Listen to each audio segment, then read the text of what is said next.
This is the Sales Babble Podcast, episode 276, Story Selling, an interview with Harry Maziar.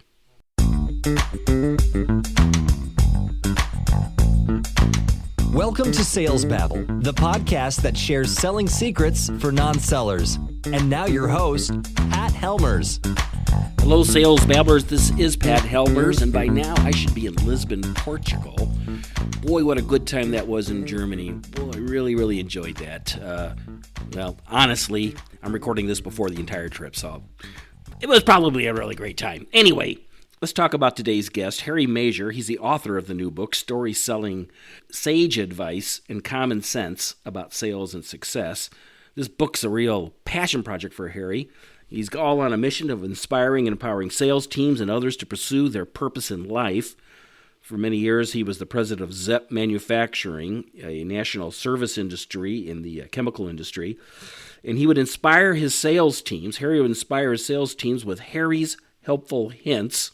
And in this episode, I'm going to pull up a chair and we're going to listen to Harry share some stories, some quips, and insights on story selling. But before we do this, and there's probably no surprise, I would really appreciate if you have completed by now the habanero.community/study. That is the research study that I'm doing for the matchmaking mastermind for sales professionals. I'm trying to get a handle on whether or not this is a good idea or a bad idea, and I want a bunch of data points before I make a decision on that. And hopefully for the last few weeks, you folks have been kindly filling that out for me because it would really mean a lot. So if you could do that, thank you. With that said, with no further ado, let's get to it. Welcome, Harry. Are you ready to babble? Absolutely, Pat. Babble away. Harry, you're the author of a new book coming out. It's called Story Selling, Sage Advice and Common Sense About Sales and Success. That's right? That's absolutely right. Actually, this is our second take on this because I couldn't pronounce it the first time. Because what's interesting here, it looks like stelling, but you crossed out the T. What's that about? Well, everybody tells stories, but my premise is that stories sell, and that it's an effective, wonderful, friend-making way to get your point across, to find relevant stories that absolutely tell the story better than you. So the book is a collection of 50 of those little vignettes, stories that have a sales theme to them or a how to make yourself better theme. And so the book properly is called Story Selling. Now, I'm not a fan of what they call selling telling, where many salespeople, when they first meet a prospect, they just start talking and they don't stop. They start telling about their project, telling about their specifications, telling about their features. But they never ask any questions. This isn't that, is it? This is not that at all. And in fact, part of the theme of the book is that listening is more important than talking. You know, the old story is that talking is sharing, listening is caring. And people don't really necessarily want to know how much you know. They properly want to know how much you care. So I'm a firm believer that a lot of sales are canceled, avoided, negated by people talking too darn much. That's what I've found. In fact, there's an old story, a little vignette again, about Samson, who supposedly killed 1,000 Philistines with the jawbone of an ass. And it said that twice that many sales are killed every day with the very same implement. So let's stick on the book here. What motivated you to write this book? Well, I wrote a sales letter. I was with Zepp Manufacturing, a division of National Service Industries, a New York Stock Exchange company at the time. And I ran the chemical division. And each week I wrote a sales letter. And the first page was a motivational story, something I had read, something I created, something that one of the reps, of whom we had 2,000 reps all over the North America and a good part of Europe. So lots of stories came my way, and I shared them with the reps. And then the second page of the letter had happenings from around Zeppelin, price increases, a product discontinuation, or whatever. The third page was a closing, and there was a box with a Harry's hint.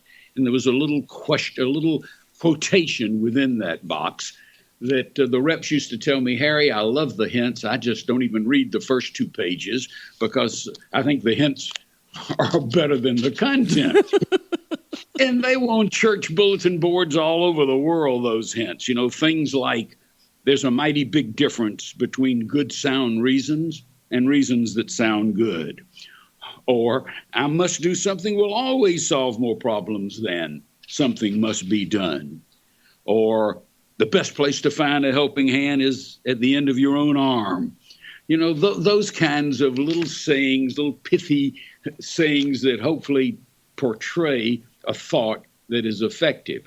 Well, my reps and others and friends always said, Harry, you've been doing this, you were president 27 years. You need to share some of those stories and some of those hints. So in the book, every chapter title is one of those hints. So that's 50. And then there's probably another 50 sprinkled throughout the book. And each chapter story sort of expands, embellishes that hint into a relevant story. So where do these hints come from? Do you take these from Ben Franklin or? Franklin helped a little. Abraham Lincoln helped a little. Church boards that I saw helped a little. Yeah. You know, a few were created, a few were modified. They're public domain type things. They've been out there forever. You've heard some of them, I'm sure. There aren't enough crutches in the world for all the lame excuses. Yeah. When you put limits on what you will do, you put a limit on what you can do. So again, you know, it's just public domain, common sense adages that hopefully are helpful to people who will listen and, better yet, put to work the wisdom within those hints. But they're all in the context of selling. Yes, they are. All of them are self-improvement, actually a little of both. Mm-hmm. But I think what I like about this idea here is that it was your sales teams that was listening to this. It was your sales team that was reading this, and they found value in it. And I think, and hopefully, I think our listeners here can find value in some of these too. I would hope so. You know, they're internal customers and external customers, and the 2,000 reps were my internal customers, and they had to be sold. And if we did a good job of selling them, they in turn sold the 500,000 ZEP customers that we had all over the world. Yeah, that's a good way of looking at it. So what makes for good storytelling? Oh, I guess there are lots of features to a good story. It's got to be persuading. It's got to be influencing. It's got to be a communication that's understood. It's got to be engaging. And when you can find a story that helps tell a point, then that in turn allows that customer to relate to the point you're trying to make. And some of them are aimed at the salesperson who's reading this book himself, so he can learn a lesson to make sure when he's in front of a customer or a prospect, he's implementing and using the same tactics. And I don't say tactic in a negative or pejorative sense. I say it in a positive sense with the customers with whom he's interfacing. One of the problems I bump into working with some salespeople who've been at it for a while is they think they're great storytellers, but I just think they're boring. And I think a lot of their customers think they're boring because they get going and they're trying to create an emotion and they're trying to evoke, you know, some kind of feeling about them and have themselves stand out. But quite frankly, sometimes I just don't think the stories are that relevant. And it's hard to even know how to tell people this because no stories isn't good either. You know, right? So it's hard. Where's that balance, Harry? You know, a bad story is like a bad joke. I mean, it falls flat, and it's negative. I agree. So the first thing you've got to do is make sure that it's in context and that it does have some relationship to what point you're trying to make. And the second thing is that you have to be familiar with it. You have to practice it. You have to be comfortable telling it. If it's methodical and mechanical, it's not going to work. I mean, you just have to realize there are hundreds of ways, but it's all about getting a point across. I mean, I once asked a salesperson how many calls he had made that day, and he said 60. 60? I was shocked. I said, how could you have made so many calls? He said, I would have made more, but some rascal stopped me to ask me what I was selling.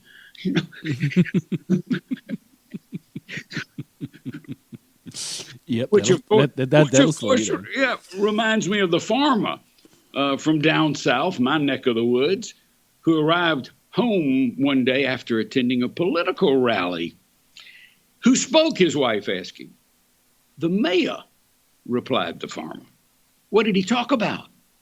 Well, the man said, scratching his head, he didn't say. So again, sales stories must be relevant. They must be to the point. Yep. They must be understood by the person to whom you're giving that story. So why don't you walk us through some of those? You got the book in front of you? I can get it in a half a second. Yeah. You want me to read your story? You want me to read your story from the book? Yeah. I'd be happy to. Okay, let's see. Just because it's common sense doesn't make it common practice. Chapter 3. It's a challenge to remember, and even more importantly, to practice the basics of selling every day. We start with good intentions, but too often complacency finds its way into our daily efforts. Inevitably, we begin to coast, and then there's only one place to go, downhill. Here's a story about a salesperson who forgot the basics and the resulting consequences. An elderly couple hadn't bought a new refrigerator in 30 years, and the appliance salesman was extolling the features of his deluxe model. The couple seemed impressed, but they said and told him that they had promised his competitor across the street that they would stop by and see what he had to offer. This didn't worry the salesman because he knew that his competitor carried the same brand but at a higher price. The couple left, promising to return if the other store had nothing they liked better. A while later, the couple returned and told the salesman they had bought a refrigerator from his competitor. What? Mustering a smile, the salesman told them he was glad they had found what they wanted. By the way, which model did you buy? The salesman asked. The elderly gentleman read the model number from his sales slip. A bit exasperated, the salesman replied, but that's the same model I showed you, and mine sells for $50 less. It couldn't be the same model, the woman said. The one we bought has a little light inside that turns on when you open the door. All refrigerators have that, the salesman replied. Really, the woman said. Then why didn't you tell us yours had it? Ouch. If you don't drop the ball, you won't have to complain about the way it bounces. So again, never assume too much. Don't talk beyond the basic needs of the customer. Again, you're not there as an educator, but you must cover the basics. You must let them know what's important, whether it's a feature or a benefit or ultimately how their life is improved by your product or service. What do you mean they're not an educator? Because I always think of selling as a teaching profession. Again, I said earlier, people don't want to know how much you know. They want to know how much you care. And there is a fine line between over-talking, telling people more. A good pool hustler only plays well enough to win. You tell enough to get your point across, to create interest, and to be able to get someone to say yes. If they hadn't said yes yet, you tell them a little more. Don't tell them everything you know right from the go. Always hold back something because it shows your familiarity with the product. It answers any objection that they may have. It creates confidence. So again, you have to learn to listen. Listening is so important. The good Lord gave us one mouth and two ears. There's something to be said for that. I've heard that many times, and it's really, really, really true. It's really, really true. I agree, Pat. It's hard to argue with that. Again, selling is not just hard closing. Those days are gone. Selling is about making friends. Effective selling is about relationships. I'll tell another story. I was at the University of Florida. First time I'd been away from home, alone, in a fit of despair. I sent a telegram. You're old enough to remember telegrams, to my father and said, "Dear Dad, am without money or friends. Love, Harry." He immediately sent back a telegram to me. "Dear Harry, make friends. Love, Dad." Again, it was great advice. He wasn't in sales, but selling is about making friends. And you make friends by being trustworthy and being honest. It's not a manipulation. Selling is a trick, but it isn't trickery. You have to create that confidence in you. And again, you do that by showing up on time, in time, enough times, by thinking in terms of the customer, by being there to fill those needs in a responsible and effective way. You mentioned something before earlier that really piqued my interest. You were saying something that the hard close doesn't work anymore. Did it ever really? Oh, I think so. Think of the carnival barkers. Step right up. Right up. Think of the slick, salesmen selling patent medicines. That's part of the reason salespeople earn such a terrible reputation. They earned it because they thought in me terms, not in the other person's terms. What's in it for me? Your salesperson's not interested in what's in it for me. He's interested in what's in it for him or her. They want to know how they benefit from my product or service. So again, I think that the old days of high pressure, they're long gone. First thing, people are smarter. They're better informed. They have access to more information. The internet, bless it or curse it, creates an informed customer. And if you can't add to that, which is already there, then you're of no value. You have to what's in the public domain and embellish it and make it more relevant and pertinent to the need at hand. And that's what good salespeople do. Yeah, and I think that's something only a human can do, is to build that kind of trust and that kind of relationship that you were talking about earlier. Amen. A website's not going to do that. Absolutely. Never. I don't care how effective, how clever it is, how easy it is to navigate. It has no emotion.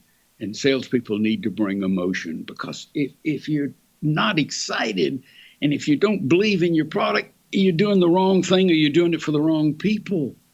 Another Harry's hint says people that don't get carried away should be. Yep. They absolutely should be. Emerson, many, many, many years ago, said nothing great was ever accomplished without enthusiasm. Boy, was he right. You absolutely have to be excited, and that excitement is contagious. People will believe and listen and hear and trust and have confidence in what you're saying if you say it well. It's like the official that I think it's a foul, and he doesn't really, when the official, even when he's wrong, when he's adamant, or when that umpire says strike, you say, okay, it must have been a strike. But if he says, I think it was a strike, that doesn't engender much confidence. No, not at all. So you got any stories on generating leads, on prospecting? Well, I'll tell you this, the best advice I can give you about that is you better knock on a lot of doors. And I don't mean literally. You better do your homework. Sometimes it's literally knocking on the doors, and sometimes it's, all the other attributes and elements of leads. But I will give you this. I don't care how good of it that you may be. I still come back to another Harry's hint that says the best rules of success won't work unless you do. So again, you got to be willing to pay the price, and you got to be willing to fail. So many salespeople are afraid of failure. It's part of it. What's the old story? It's not how many times you get knocked down, it's how many times you get back up. And it's so true. If you're not failing, you're not taking enough risk.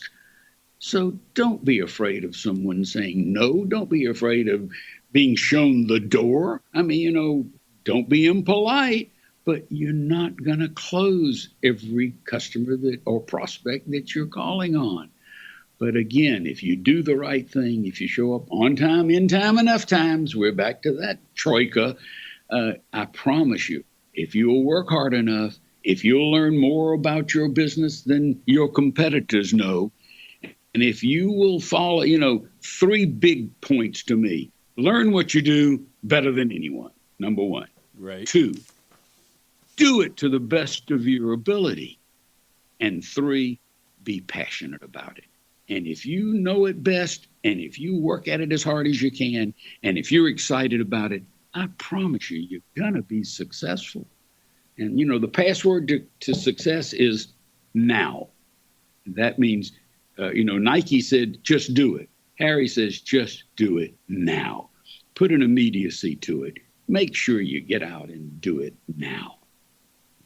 To wrap this up, you got another little chapter you want to read for us? I would be happy to, and probably one that follows some of what I just said. Here's chapter 28. Title, You Never Get Rewarded for the Things You Intend to Do. I love the lesson to be learned from a simple math problem. 3 frogs sat on a log. One decided to jump off.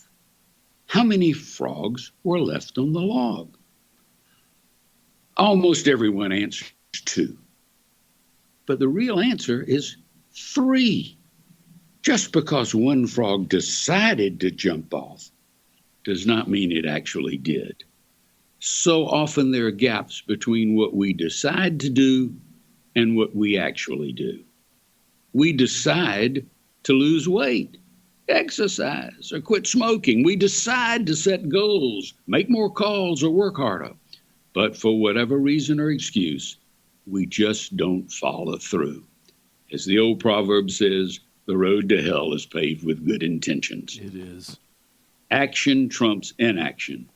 Right now is a good time to take action. Winning starts with beginning. The best laid plans of mice and men don't mean a thing till you begin. Simple story, but it tells a story. You gotta do it. Yeah. You gotta do it now, and you have to. Tomorrow never comes. You better do it today. Now, we were talking earlier. You said the sales of this book are going to some charity, right? Yes, a multitude of charities. I've committed any profits from the book will be distributed 100% to charity. And again, that's I had a good run, and it's an easy thing for me to do, and one I take pleasure in doing. And the book is available in some Barnes and Noble stores, but certainly on Amazon. And it's Story Selling by Harry Maziar, Maziar. And I hope that your listeners will be motivated to buy it and to enjoy it and to learn from it. I'm Harry Maziar at Gmail. And again, I'll even give a telephone number, 404-853-1063 for the old-fashioned folks who really want to pick up a phone. And anything I can do to help any of your podcast listeners would be my pleasure, Pat. Excellent. Excellent. So if you could give our listeners one piece of advice and go take action on this week, what would that be, Harry? It would be to just sit down in the shank of the evening and say, who am I? Where am I going? How am I doing? What do I want to be? What one thing should I start doing today that I'm not doing? And what one thing am I doing today that I shouldn't be doing that I need to quit? After you get those 2 mastered, pick 2 more and then 2 more. And I promise you, success will be yours. Thank you, Harry. I really appreciate you coming here to Babble on Sales Babble. Thanks a lot. Pat, it's been my pleasure. Thank you so much. Like Harry said, a bad story is like a bad joke. It's going to fall flat. If the story is methodical and mechanical, it's not going to work. A great sales story must be persuading. It must be influencing. The communication must be crystal clear, as well as engaging with the point of view that the customer can relate. The bottom line is this: effective selling is not about hard closing, but it's about listening and building relationships. And one of the great ways of doing that is with a great story. Story selling. To connect with Harry, you can find him and the links to his book at www.salesbabble.com/276. If you've got a question or comment on this topic, you're welcome to reach out to me by going to the salesbabble.com homepage and clicking on the Babble Me button. That's right where I'm at. Or you can find me on LinkedIn too. I'm there all the time also. In a day or two, I'm going to be back in the States. So if you got a question, I'll probably get back to you pretty quick. That's all I got for you folks. Until next week, take care and have a highly successful and profitable selling day.